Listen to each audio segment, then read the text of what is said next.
We are back, although this one is recorded for you guys out there. So the California Lodging Investment Conference wrapped up yesterday. But the good news is we're still here, back in time. Right? Just got off stage with a great panel about cost, expenses, how everything is going up, labor costs, insurance costs, a lot of challenges to getting deals done. But that's why we have such a great guest right now, Cesar Wurm, the Vice President of Commercial for the Premium Brands with IHG. Cesar, I'm psyched to have you here. It's great to be here. Yeah, man, we've known each other for a while, but we don't get to do this. Yes. Right? Which I really love. And I got to tell you, I feel like IHG's got some real positive forward momentum right now. Yeah. So it must be really fun to be in your particular position. Yes, it's great. And just building on the panel we just came off is certainly, great way to be focused on driving revenue. And to your point, we just had our conference for franchise commercial and operations.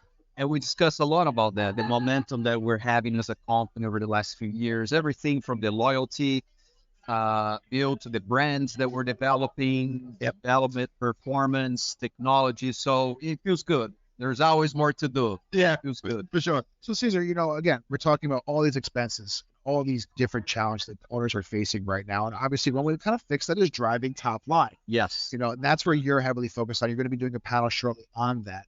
What are some of the focus areas? We heard from Bruce Ford earlier, both in the keynote and during the live episode that we did before that, some of this. And you can check that at novacancynews.com and wherever you're getting your content right now. Yeah. So some of the, the international travel isn't back fully. Business travel is not back fully. There's a question of if the revenge travel is going to start winding down. So what are some target areas for hoteliers across the country to focus on and continue to drive that top? Let me just jump in. I wish the term revenge travel would wind down. I can't stand that. I'm using Bruce's expression. I just can't expression. I just like why it doesn't make sense to me. It's like, why are you fighting against travel? We're not taking, we want to get out there and travel, not take revenge against it. Anyway, sorry to hijack you. No, not at all. I think there's several things. If you're a branded hotel, there is a lot that you can use your brands and the services, the tools they offer to ensure you're optimizing performance and really ensure that you're thriving. We're always trying to acquire as much business as possible from a low cost perspective. Right. You know that. Book direct, people. Exactly. Book direct. And hence the big focus for us in loyalty and ensuring that we make it easy to book and so on. So that's number one. And then number two is really just getting sure that you, to the previous discussion, know your market extremely well, of course. Each market's performing at a different level. Yeah, and I also just want to say that it's frustrating because we don't have a benchmark and we just kind of like draw everything together in one number for the country, but it doesn't really apply. Yeah, absolutely. Because to the discussion, it's very different. You have markets that are very hot, performing extremely well. Yep. New York having a very strong April from a market perspective with occupancy for the market. And you have other markets that are still struggling. Like the House and Resort Pool Club and Smokehouse. We are not getting the volume of customers that we would like over there. That's probably because the pool's closed. Because you don't got Cesar running your commercial. I know. I got to get Cesar on board. Yeah, but I'm thinking of putting in a tent in the backyard this year, so maybe you can help us. I'll join you. I'll join you there. Drive some business. So what are some of the ways that big brands, whether it be IHG or any other big brands out there, are helping owners, helping leadership teams that are on property drive those bookings? Yeah. It's just really ensuring that we're becoming more and more efficient. I think that as part of big brands want to make sure that we're utilizing the technology that's available. Right.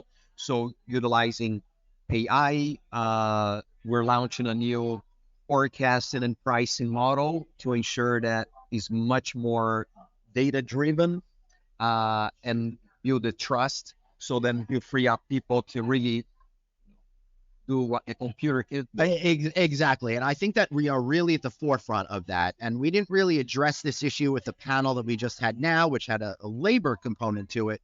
But the more of the boring routine stuff that we could give to the computers to do, the fewer people will need, and the people that are in the hotel could focus more on creating amazing customer experiences, which build loyalty and help create that premium price. Right? Yeah, couldn't agree more. So I think from the commercial side is having the best possible tools, so you can rely on computers to do what they do best.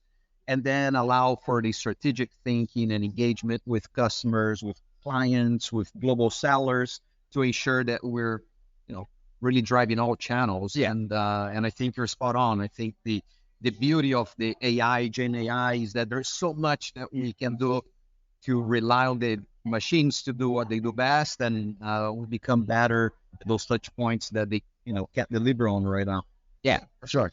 Well, we were talking also about the level of conversion, right? A lot of conversions are out there right now. Yes. A lot of brands are. So let's just drop the name Garner.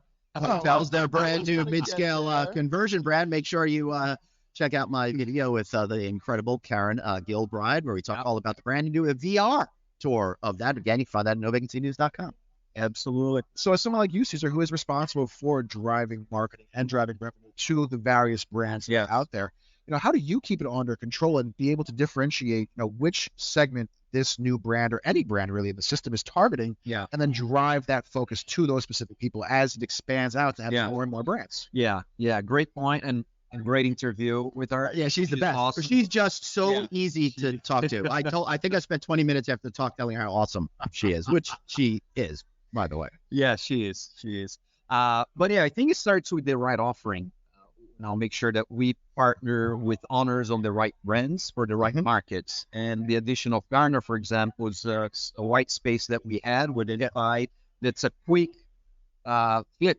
So that doesn't require a lot of investment from owner's perspective, and can drive the right value to that market segment. So we got to make sure that it makes sense from a market perspective, and then we can pull it through our digital contribution, and then also global sales, the partnerships we have, and ensure that we can help the local sales effort too.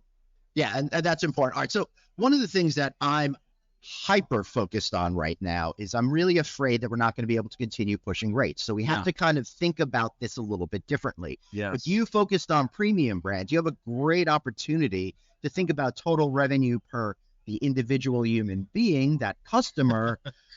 Right. So how are you thinking about getting more dollars out of people by getting them to spend more outside the actual room rate? Yeah. Great point. And I think this is a big focus over the last year and a half or so, because to your point, we're trying to push rate as much as possible, but it's kind of plateauing. But like, sorry to interrupt, but not all guests are created equal. And if you're selling a room for $150, it might be the perfect move for one guest. Yes. But you could have charged $10 less for another guest, but earned $50 down at the restaurant or something like that. And then I think the second point that you're bringing is make sure that we are also offering things of value and what they want. So big folks on F&B offerings, ensure that we're providing what the customers actually want. And then also how we're optimizing technology to either drive those opportunities ahead of time or during their stay, to ensure that we optimize that opportunity.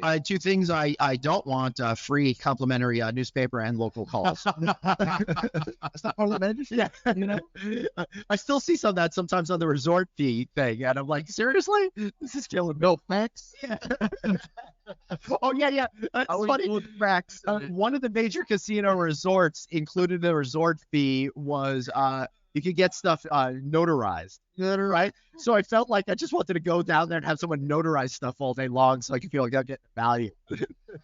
Cesar, obviously you guys do a lot of great work, and certainly we talk a lot, for performance stuff. But there's only so much that from the brand level that you guys can do, and obviously, it comes down to a specific time where the ownership of the individual asset or group of assets, as well as the on-property team, they have to take that step, right? They have to be kind of focused on things, and there's always this major push because costs are going up to lower expenses, and part of that is we talked about just before, getting direct bookings, getting those lower cost customers, those lower cost guests into the building, and then developing brand loyalty. You mentioned loyalty several times. Right. And IHG has obviously made a very big push over the last couple of years. Certainly we both know about that, to redevelop and redefine that loyalty program. What can owners do? What can on-property teams do to help enhance those, their own property to drive that focus? Because there's only so much that the brand can do from a individualized level. Yeah, great question. And I think we can do better job from a brand perspective, but also on property. I think it's just ensure that we can properly educate and relate the value of each initiative. Because as an owner, of course, right, I would be very, hey, if I can cut this expense, let's do it. Yes, you can always cut, but at what cost? Right. So you just kind of see instead of a cost, kind of the investment. And there are things that, hey, maybe need to be optimized or you move X to Y, but just ensuring that we take the time to relate back because a lot of times, you know, you have owners that are experts and know extremely well what the opportunities are, and some that are truly coming from an investment perspective that needs that, additional collaboration to get there. That makes sense. All right. So the last thing I want to talk about is this loyalty issue because I'm struggling with it a little bit in the sense that I understand how important loyalty is. What I'm seeing in society, and particularly with the way I live my life, I've got 5,000 loyalty cards. So if I have a loyalty card with everybody, am I actually still loyal to anyone? And these programs that say we have 5 billion members in our program, how many of them are actually using it? So how do you think this through to create real loyalty as opposed to claiming you have loyalty? Yeah, fantastic point. That's a constant evolution. And I think that was part of the rebranding and really actually redoing of our loyalty to IHG One Rewards because we realized that, for example, and you redid that program last year? No, or 2 years ago? Oh, wow. Ago. Yeah, it's fast. That's just like I'm old. But for example, before we had rewards that would be, if you hit one tier, everyone got the same benefits. Right. Now realize like, hey, this not really make sense. So let's customize and allow people more flexibility to choose what makes sense to you. Right. So then you become truly loyal versus using whenever it's of benefit. Because if I'm getting a benefit that doesn't appeal to my lifestyle, then it ceases to be a benefit. What's the point? Right. And it's not going to be a differentiating factor. Yeah, exactly. So it's making sure that, again, we're, giving what our guests need and ensure that we're also making it easier to engage. Our app is, continue to evolve, but became much better. And we make it meaningful engagement and easy. Right. Easy of access. That's true. And that's a really important point. Removing friction from the process, right? I talk about this an awful lot because the more things you can remove that create that friction, the easier it is for the customer and the more willing they are to spend money with you, not just once, but over and over again, right? That's why I love some of these new check-in kiosks that are coming. Yeah, exactly. For example, because it gives me more choice. I happen to like talking to the person behind the desk because I have some sort of sick fascination out of them looking down and typing for 45 minutes to get me a room. But if the line is too long, then I'll just go to the street and I'm cool with that. Yeah, exactly. Right. Some days you feel like talking to people, some days you don't feel like it. So, give you that option. And then we got to deliver on the guest experience. That's another big focus. Yeah, man. I don't know how y'all do it because I'm in a different mood all the time. And the experience that I expect changes not just depending on what's going on in here, but the purpose of my trip and the specific hotel I'm at. And just feels like every guest is a moving target to get to understand that. Yeah, and that has shifted so much since the pandemic because before it was there's a clear delineation usually between business and leisure, and now it's just like a big blur. But the beauty is that technology is really allow us to segment that. So that's something that we keep very close eye to ensure that, hey, okay, you're doing one trip with us, but happens to be for both reasons. Yeah. So how we can make sure that we're delivering what you need and communicate with you in the way you want. Yeah, I think that's really an essential thing to do in the future. And I think that's where technology is going to really open up opportunity for you to get closer to the guests while simultaneously being able to strip out some of that friction and expenses as well. Anything else? No, Cesar, always was a pleasure to talk to you. We really appreciate all your help. So thank you so much for this kind of Thanks, an honor being here. This is great. I want to thank all of you for watching our continuing coverage here at the California Lodging Investment Conference. Be sure to subscribe. Text the word hotel to 66866. That's hotel to 66866. See you all another time. See you later. Bye.